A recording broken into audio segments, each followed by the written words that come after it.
नमस्कार, 99 न्यूज में आपका स्वागत है। मैं हूं आपके साथ सोमनाथ तिवारी। स्वागत है आज की खबरों में। झारखंड के रांची और धनबाद शहरों में आसपास की हवा शुद्ध करने पर 318 करोड़ रुपए खर्च होंगे। नगर विकास विभाग ने इस योजना बनाई है। इसके लिए 15वें वित्त आयोग की अनुशंसा पर 10 लाख से अधिक आबादी वाले शहरों के लिए यह राशि मिलेगी। नगर विकास विभाग की ओर से यह राशि आबादी वाले इलाकों में परिवेश की हवा की गुणवत्ता पर खर्च होंगे। ठोस कचरा प्रबंधन पर भी इसी के तहत राशि खर्च की जानी है। केंद्रीय वन एवं पर्यावरण मंत्रालय ने 2020-25 तक के लिए शहरों की वायु गुणवत्ता सुधारने के लिए वर्षवार लक्ष्य तय किए हैं। इसी के तहत झारखंड में भी योजना बनाई जा रही है। खासकर PM10 और PM 2.5 कणों की वायु में मात्रा सुधारने पर फोकस किया जाएगा।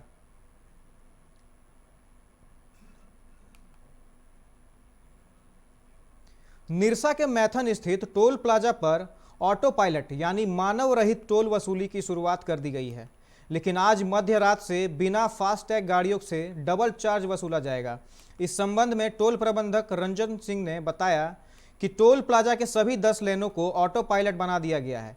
प्रबंधक ने बताया कि मानव रहित टोल वसूली से लोगों को राहत मिलेगी।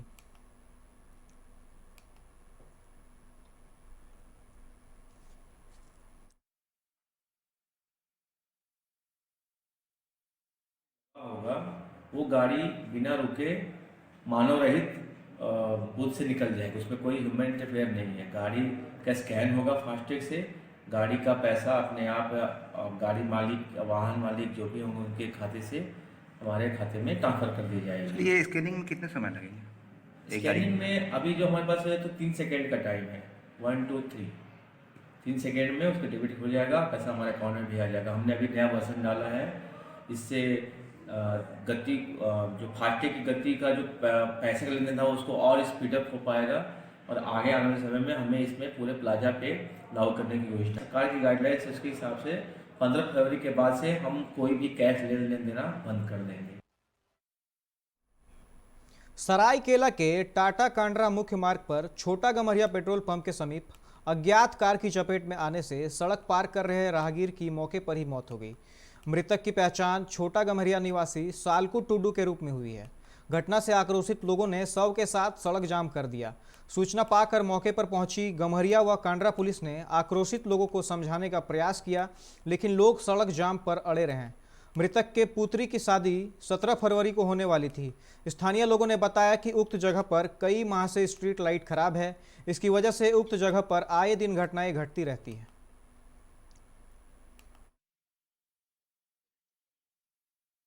मार दिए गाड़ी से। कौन गाड़ी था पता नहीं? वही गाड़ी था, छोटा गाड़ी। उसके बाद तो हम लोग देखे तो एक्सीडेंट हो गया मेरे साथ। फिर उसके बाद बड़ा वो से बात हुआ कि वहाँ जाकर थाना में। जिला प्रशासन की तरफ से कौन थे? कौन कौन थे? सीओ थे, थाना प्रभारी थे। क्या बात हुई? उसका बात है कि 20,000 रुपया हम लोग झरिया के पाथरडी अजमेरा बंगाली कोठी के ग्रामीणों ने पानी की मांग को लेकर पाथरडी कोलियरी के बत्ती घर एवं हाजिरी घर के मुख्य गेट पर ताला जड़ दिया। ग्रामीणों का कहना था कि आज लगभग 8 से 10 दिन हो गए पानी चल नहीं रहा है। यहाँ के कर्मचारी हाजिरी बनाकर सोए रहते हैं और काम ढंग से नहीं करते हैं। ग्रामीणों ने कर्मियों को 2 घंटे तक बत्ती घर में बंद रखा। घटना की सूचना सेक्शन इंजीनियरिंग को मिली तो वे तत्काल पहुंचकर ग्रामीणों को आश्वासन दिया कि पानी की समस्या जल्द दूर कर दी जाएगी। हम 20 साल का औरंगार है, मेरा घर में पानी नहीं जाता है, नदी जाता है। बहू बेटी लेके वो पर्दा सबको पर्दा है, बहू बेटी हमारा बहू बेटी पर्दा नहीं है, नदी जाएंगे हम बहू बेटी लेके। अगर पानी नहीं मिलेगा तो आप लोग क्या करेंगे? क्या करेंगे? बंद किए हैं। तो पानी का स्ट्रक्चर देखिए, पंप का स्ट्रक्चर लंबा हो गया है, पंप लोअर करने जा रहे हैं, इसके चलते परेशानी हो रही है और हम अविलंब पंप को लोअर करेंगे। अच्छा, अविलंब पंप को मैंने आज ही मतलब हम प्रोग्राम ले चुके थे कि सोमवार को, रविवार तो ऐसे ही बंद रहता है पंपिंग, सोमवार के दिन मैं प्रोग्राम लिया था कि पंप को मैंने रेलवे लाइन का एक्सटेंशन करके, रेल लाइन को एक्सटेंशन करने के बाद पंप को लोअर करेंगे ताकि ढंग से लोगों को पानी फिर मिल सके, जैसे पहले पूर्व।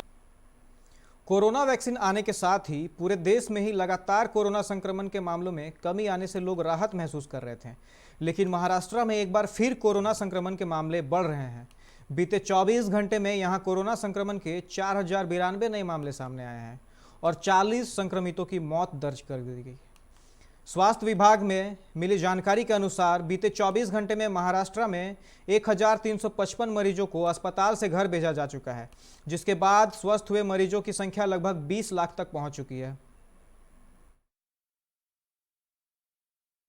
महाराष्ट्र के जलगांव जिले के यावल तालुका में किंगान गांव के निकट रविवार देर रात एक वाहन के पलट जाने से 16 लोगों की मौत हो गई।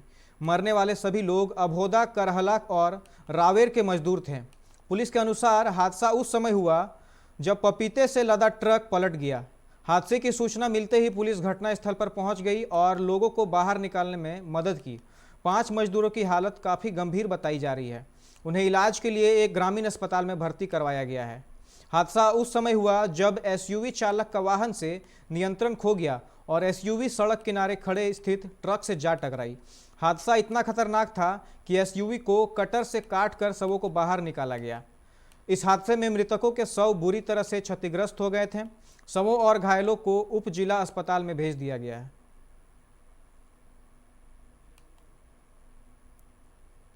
तपोवन में एनटीपीसी के निर्माणाधीन हाइड्रो प्रोजेक्ट की टनल से शवों के मिलने का सिलसिला लगातार जारी है। रेस्क्यू ऑपरेशन के दौरान आज भी यहां से 3 शव बरामद किए गए हैं। आपदा के बाद से ही टनल के नीचे एसएफटी तक पहुंचने में बाधा बन रहे मलबे के विकल्प के तौर पर आजमाया गया ड्रिलिंग का काम रविवार को अंजाम तक को पहुंचाया गया, लेकिन इससे जिंदगियों को बचाने के लिए पिछले 8 दिनों से चलाए जा रहे रेस्क्यू ऑपरेशन के हौसले पस्त कर दिए। एनआई आम आदमी को महंगाई का एक और झटका लगा है। एक तरफ जहां पेट्रोल और डीजल की आसमान छूती कीमतों से आम आदमी कराह रहा है, वहीं दूसरी ओर अब रसोई गैस सिलेंडर के दाम में भी बड़ा इजाफा हुआ है। रसोई गैस सिलेंडर के दाम में आज आधी रात 12 बजे से 50 रुपये की बढ़ोतरी हुई है। दिल्ली में अब इसकी कीमत 769 रुपये होगी। हालांकि इंडियन ऑयल कॉरपोरेशन लिमिटेड की वेबसाइट पर दाम बढ़ने के बारे में कोई अपडेट नहीं है, लेकिन न्यूज एजेंसी एएनआई के हवाले से कीमतों में बढ़ोतरी बताई गई है। म्यांमार की सत्ता से बेदखल की गई सर्वोच्च नेता आंग सान सू की रो फिलहाल कैद में रहना होगा। उनके वकील ने राजधानी नेपियदा में पत्रकारों से कहा, अदालत में सुनवाई के लिए बुधवार तक हिरासत में रखा जाएगा। इस पर सुनवाई सोमवार को शुरू नहीं हो पाएगी। खिन माउंग जॉ ने संवाददाताओं से कहा कि वह अभी भी कानून के अनुरूप ही चलने की कोशिश कर रही है। उन्होंने कहा, हम यहां अपने पावर ऑफ अटॉर्नी लेटर और डिस्ट्रिक्ट जज के साथ चर्चा करने आए थे। उनके अनुसार रिमांड 17 तक है, इसलिए आज सुनवाई नहीं होगी। उन्होंने कहा कि शुरुआती उपस्थिति वीडियो कॉन्फ्रेंसिंग द्वारा होगी। वक्त हो चला है एक छोटे से ब्रेक का, मिलते हैं ब्रेक के बाद। सही दरवाजे चुनने की बात हो तो चुनिए सिर्फ टाटा प्रवेश के दरवाजे, जो लकड़ी के दरवाजों से कई गुना है बेहतर। टाटा प्रवेश के दरवाजों में है स्टील की मजबूती और लकड़ी की खूबसूरती। टाटा प्रवेश के दरवाजे फ्रेम और एक्सेसरीज के साथ फैक्ट्री में तैयार किए जाते हैं। लकड़ी के दरवाजे बनाने के लिए बहुत से लोगों से संपर्क करना पड़ता है, जो कि इस समय नुकसानदायक हो सकता है। लकड़ी के दरवाजों को लगाने में 8 चरणों से गुजरना और 6 प्रकार के लोगों के संपर्क में आना होता है, जबकि टाटा प्रवेश के दरवाजों का इंस्टॉलेशन केवल 2 चरणों में हो जाता है। बस अपना दरवाजा चुनें, उसका आकार नापें और नो टच डिलीवरी पाएं। इसे हमारी प्रशिक्षित इंस्टॉलेशन टीम द्वारा लगाया जाता है, जो सैनिटाइजेशन प्रोटोकॉल्स का ख्याल रखती है। टाटा प्रवेश के दरवाजे लकड़ी के दरवाजों से कई गुना मजबूत होते हैं और आपके परिवार को सुरक्षित रखते हैं। स्टील के बने होने के कारण इन दरवाजों में स्वाभाविक रूप से न तो दीमक लगता है और न ही इनमें आग पकड़ने का डर होता है। टाटा प्रवेश के दरवाजे मेंटेनेंस फ्री और वेदर प्रूफ होते हैं। सामान्य लकड़ी के दरवाजों की तरह ये न तो सिकुड़ते फैलते हैं और न ही इनमें दरार आती है। लकड़ी के दरवाजों की गुणवत्ता और उनका टिकाऊपन प्रमाणित नहीं होता, जबकि टाटा प्रवेश के दरवाजे उम्दा फिनिश, कई डिजाइन के और 5 वर्षों की वारंटी के साथ आते हैं। एक बात और, लकड़ी के दरवाजों के लिए जंगलों की कटाई होती है, वहीं दूसरी ओर टाटा प्रवेश के दरवाजे पेड़ों को कटने से बचाते हैं तथा ये 100% रिसाइक्लेबल होते हैं। अब ये आप पर है कि आप अपने घर में कौन सा दरवाजा लगाना चाहते हैं। बेस्ट चुनिए, टाटा प्रवेश के दरवाजों और खिड़कियों को चुनिए।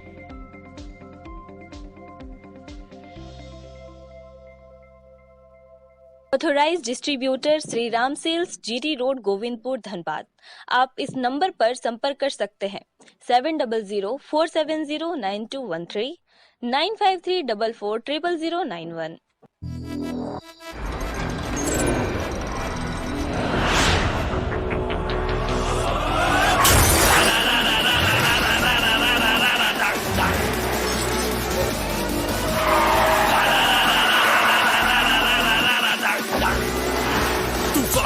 Mania flow room, I go into your song. Can you catch me? No. Can you match me? No. Make mujhe I'll run the roads.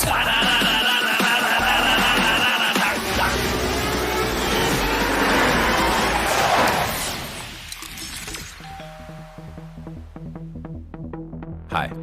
You're early. I know. XUV 300. Authorised dealer model fuels, Dhanbad, Bokaro, Giridih. आप इस number पर संपर्क कर सकते हैं 8929207235, 8929207236, 9711355896। Hey, I'm sexy Mr. Brown, a prince who's just been crowned. I can brighten up your day, 'cause I'm so sunny. Hey, I'm sexy Mr. Brown, heading out to town. You can hate me all the way, 'cause I got my honey. And that's not funny, my honey makes me sing all night.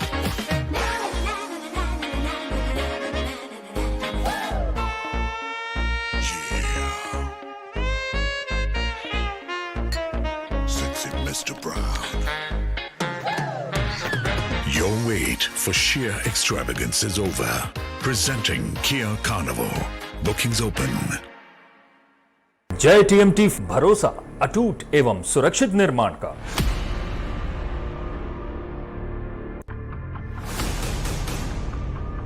भरोसा अटूट एवं सुरक्षित निर्माण का। जय TMT 500D। Break के बाद आपका स्वागत है। बढ़ते हैं खबरों की ओर। कांग्रेस अध्यक्ष राहुल गांधी की राजस्थान यात्रा के बाद प्रदेश के कांग्रेस नेताओं में खेमेबाजी खत्म होने के बजाय बढ़ी है। राहुल गांधी के दौरे के दौरान मुख्यमंत्री अशोक गहलोत और पूर्व उप मुख्यमंत्री सचिन पायलट के बीच दूरी साफ नजर आई। 2 दिन 4 जिलों में हुई 4 सभाओं में गहलोत और पायलट साथ रहे, लेकिन दोनों दूर दूर ही नजर आए। इस बार राहुल गांधी के दौरे की पूरी कमान गहलोत के हाथ में थी। उन्होंने पायलट को राहुल गांधी से दूर रखने का पूरा प्रयास किया। 4 में से 2 सभाओं में तो पायलट को बोलने का मौका तक नहीं दिया गया। पायलट के पुराने संसदीय क्षेत्र रूपनगढ़ में हुई सभा में तो कांग्रेस के राष्ट्रीय महासचिव अजय माकन ने उन्हें मंच से नीचे तक उतार दिया। हालांकि इसका काफ़ी विरोध हुआ। सभा में आए लोगों ने जमकर नारेबाजी की। नारेबाजी कर रहे लोगों को शांत कराने के लिए माकन प्रदेश के चिकित्सा मंत्री रघु शर्मा सहित कई मंत्री मैदान में इधर उधर दौड़ते नजर आए, लेकिन भीड़ शांत नहीं हुई। पटना से सूरत आने जाने वाले यात्रियों के लिए अच्छी खबर है।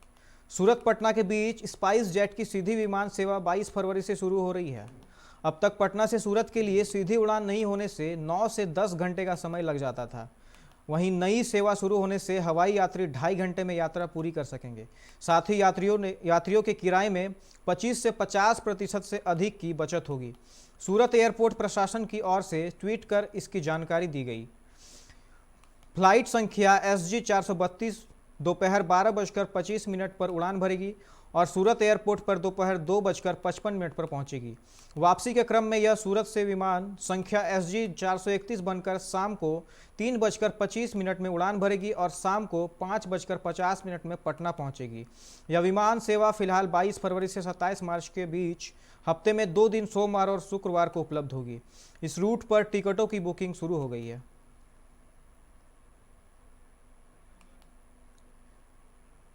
बिहार में रफ्तार के कहर ने ले ली एक ही परिवार के 3 सदस्यों की जान। तेज रफ्तार अनियंत्रित ट्रक के घर में घुसने से एक ही परिवार के 3 लोगों की मौत हो गई। घटना सरसी के बुढ़िया मदरसा चौक के समीप बीती देर रात की है। बताया जाता है कि घर के पुरुष सदस्य मोहम्मद कारू बाहर दलान पर सोए थे। वहीं उसकी 40 वर्षीय पत्नी, 14 वर्षीय बेटी और एक 12 वर्षीय नवासा घर के भीतर सो रहे थे। इसी बीच SH 77 से रानीगंज की ओर से सरसी की ओर जा रहे एक अनियंत्रित ट्रक घर में जा घुसा। हादसे में सोए अवस्था में 3 सदस्यों की कुचलकर मौत हो गई। बिहार के सुपौल में बेखौफ अपराधियों ने मवेशी व्यवसायियों को गोली मारकर 1.5 लाख रुपए लूट लिए। घटना पिपरा थाना क्षेत्र के कटैया महादेव मंदिर के पास सोमवार की सुबह 7 बजे की है। 2 बाइक पर सवार 5 बदमाशों ने घटना को अंजाम दिया। व्यवसायी को स्थानीय लोगों की मदद से स्थानीय PHC में प्राथमिकी उपचार कराने के बाद बेहतर इलाज के लिए सुपौल सदर अस्पताल भेज दिया गया है।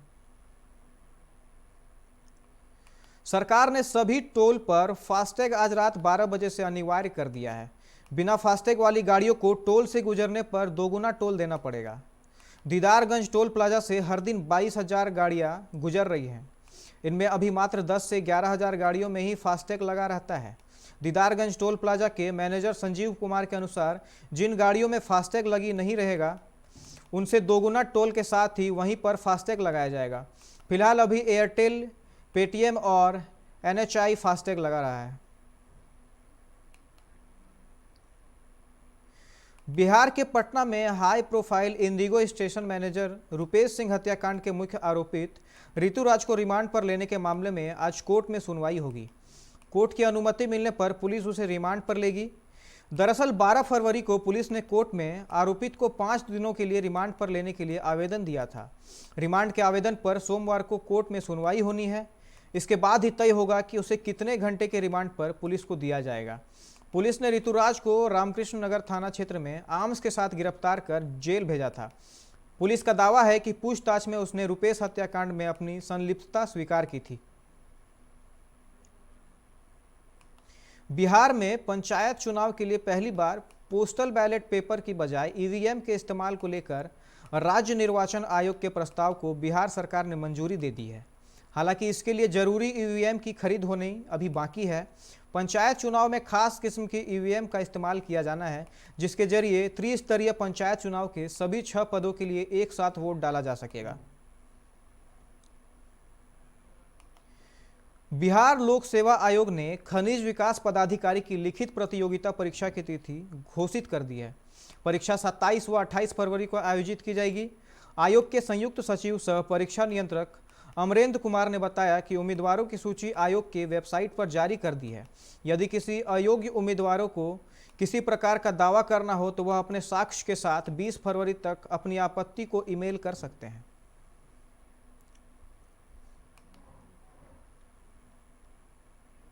बिहार में स्वरोजगार की चाहत रखने वाले लोगों के लिए एक अच्छी खबर है।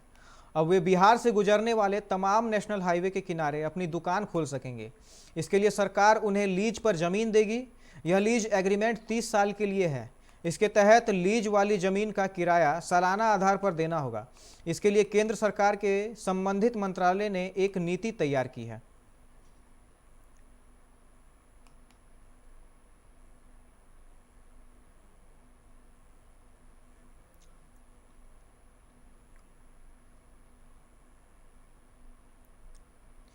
कोरोना वायरस संक्रमण के बीच में देश से कई हिस्सों से तस्वीरें सामने आई। इसी बीच शनिवार को झारखंड से वसंत पंचमी के लिए एक देवी सरस्वती की मूर्ति वाली तस्वीर सामने आई है। वसंत पंचमी के लिए रांची में देवी सरस्वती की मूर्तियों को कोरोना वायरस वैक्सीन की थीम पर तैयार किया जा रहा है। मूर्तियों की फोटो भी सामने आई है, जिसमें आप देख सकते हैं कि कलाकारों ने किस तरह से देवी सरस्वती की मूर्तियों को वैक्सीन थीम में गढ़ने का काम किया है। फोटो में आप देख सकते हैं कि देवी सरस्वती के हाथों में वैक्सीन थमा दी गई है। जहां पहले भाला हुआ करता था, मूर्ति बनाने वाले एक कलाकार ने कहा है कि कोरोना वायरस वैक्सीन डेवलपमेंट एक ज्ञान का विषय है, इसलिए देवी सरस्वती इस संदर्भ में प्रासंगिक है। बता दें कि देश में कोरोना वायरस के खिलाफ टीकाकरण भी शुरू हो गई है। पहले की तुलना में कोरोना वायरस के मामलों में तेजी से गिरावट देखने को मिली है।